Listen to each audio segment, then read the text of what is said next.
Hello everyone, this is Rex from the Order 66 Hellions, and I am doing a series called the Comprehensive REVA Guide. This is part 1, and it has to do with mods. So, on the itinerary today, part 1, we're going to be talking about modding and how to approach the mission. We're going to discuss who can reasonably achieve these goals, who is this for, the basics of how to defeat the REVA mission, and then modding for each of the 5 Inquisitors. Part 2 is going to be an in-depth REVA mission breakdown and strategy. And this is going to be released in about 3 to 4 days as my guild does the REVA missions on days 5 and 6 of territory battles. And then part 3 is going to be an Order 66 Hellion REVA mission montage that's going to contain commentary and it's going to be a compilation of 7 to 10 of our guild members' REVA mission runs to show you guys the variance in RNG and how to adapt to certain situations that you might face. So, do you have what it takes? Who is this for? Inquisitors are required to Relic 7 for the mission, so you need Inquisitors at Relic 7. And in order to complete the modding that I'm going to outline today, the lowest person that has done this successfully has a mod score of about 1.6. So I'd say a mod score of 1.5 or higher is necessary in order to complete these mods. For a little bit of credibility, we are the Order 66 Hellions. We have 100% REVA success with the modding outline showed today, as well as a 95% overall mission success. And we also have the most REVA ready players in a guild under 400 million galactic power, something that we hold proudly. So we got a few things about the basic strategy and important notes. I'm going to go over the important notes first. I'd say faster is not necessarily better. This is due to the fact that when the Jawas use their abilities, they apply buffs to the team. And 7th Sister, using her ID9 Electroshock Prod, can turn buffs into Purge. So a lot of guides will have you mod your 7th Sister to be 360, 370 speed, and this will cause you to outspeed the Jawas, which will actually lower the amount of Purge that you can inflict. And as we'll go over in the How to Win Phase 1 guide in a few seconds, this is bad because you need the Purge to hit 6 stacks before Grand Inquisitor takes a turn. So I'd recommend your first 4 characters fall between 330 and 280 speed. These are the best ranges, and since the Inquisitors are fast characters, you're not going to need to stretch too far to get these speeds. Second, don't use any health sets whatsoever. You can use a single health mod on your characters, as you need 2 health mods in order to complete a health set. So if you got a really good speed secondary on a health mod that you'd like to use, you're more than welcome to do that, but do not complete health sets. The turn order should be 7th Sister, 5th Brother, 8th Brother, Grand Inquisitor, and then 9th Sister. 5th and 8th are interchangeable. I use 5th Brother first, so does most of my guild, but there's really no massive variance in the two, so you can do whatever you want, but for the guide today, I'll be saying that 5th goes faster than 8th. Another thing to note is that damage over times, dots, and thermal detonators do damage based on health percentage. So you want to decrease the amount of health that you have and increase the amount of protection that you have. This is because almost all the damage that the Jawas are going to do to you are going to be through thermal detonators and damage over time effects. So if you have a high protection pool and a low health pool, when the Jawas are doing damage to you, they're going to be doing a decreased amount of relative damage, causing your team to have a lot more survivability. Today, we're mostly going to be focusing on Phase 1, because Phase 2, all you need to do is ability block Kenobi, and you'll win the battle, which you can do with 7 Sisters ID9 Electroshock Prod. Phase 2 is pretty easy, so I'm going to go over the basic strategy for Phase 1. Phase 1, the first thing you're going to want to do is use 7 Sisters ID9 Electroshock on whichever Jawa has the most buffs. Now, all Jawas should start with 1 Purge stack, okay? And then you're going to want to use this on a Jawa, and you're going to inflict 2 more Purges because they'll have about 2 buffs every time. So inflict the Jawa with the most buffs with the ID9 Electroshock Prod. Then 5th and 8th are going to attack and inflict 0 to 1 stacks of Purge, as well as calling 7th Sister to assist and do 0 to 1 stacks of Purge. 99% of the time, with the 1 from the start, the Electroshock Prod, and the Purge that you're going to be getting from 5th, 8th, and 7th, you're going to hit 6 stacks of Purge before Grand Inquisitor goes.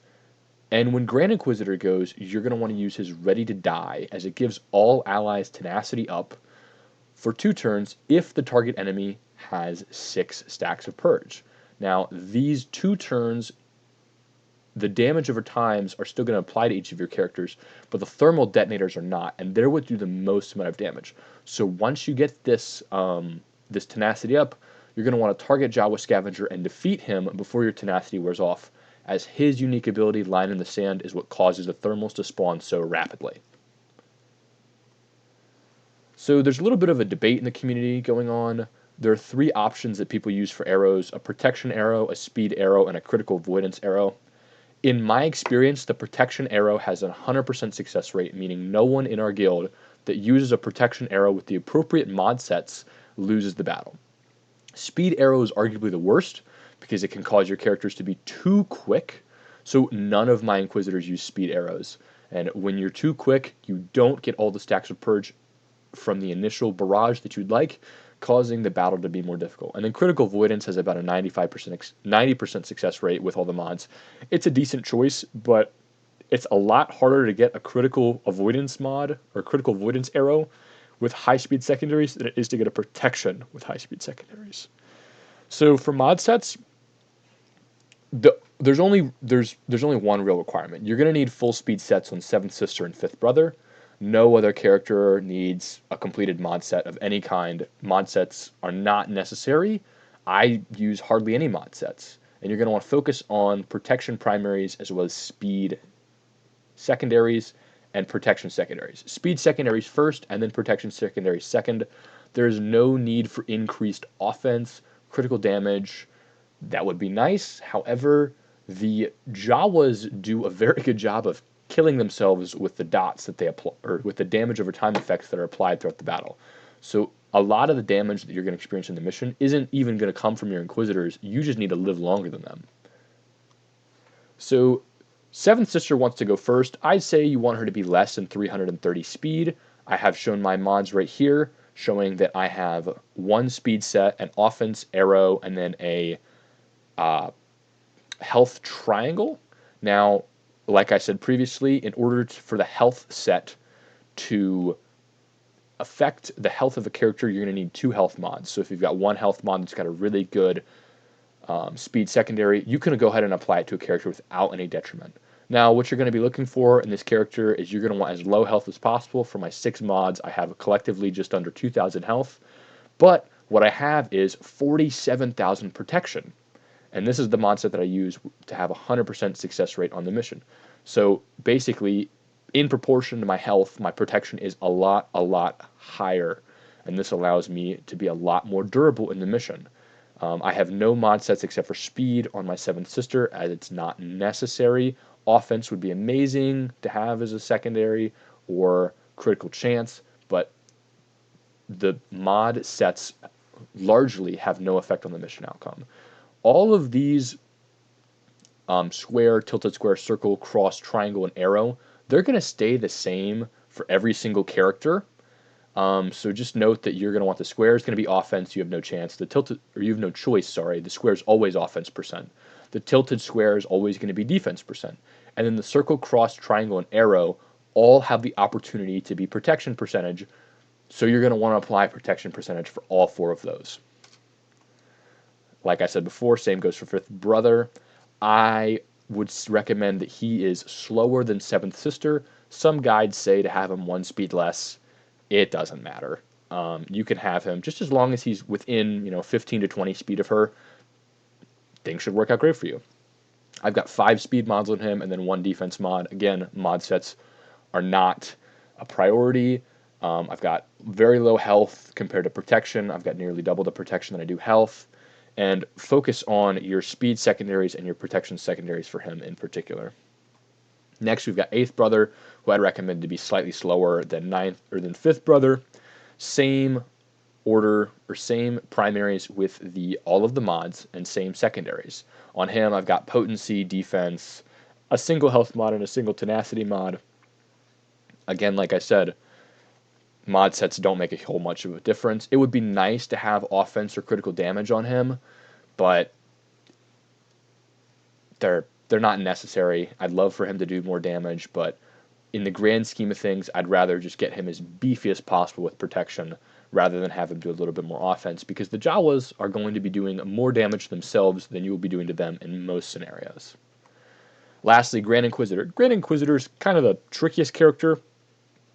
You're going to want him slower than 5th Brother and 8th Brother, and you're going to want him to be greater than 280 speed. Once you get below 280 speed, that causes some issues. Same recommendations for primaries and secondaries. You're going to want to focus on protection and speed secondaries. So I have his speed at 302. He's got 130,000 protection, which is really, really good.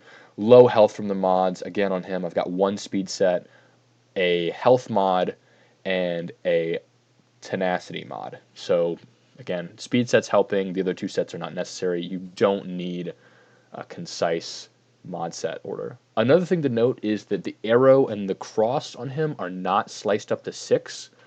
This is typically fine because slicing a protection primary mod from 5 dot to 6 dot only increases the protection by 0.5%.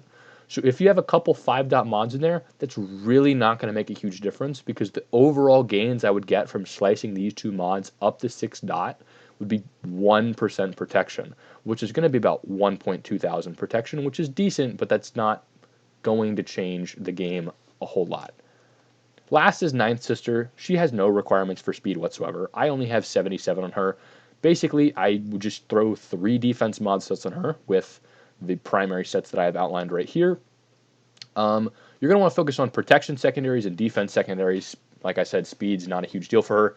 She's not going to be doing much for you other than taking hits, so you want her to be as thick as possible. Again, low health, high protection, and good defense sets. So some closing remarks just to sum it up.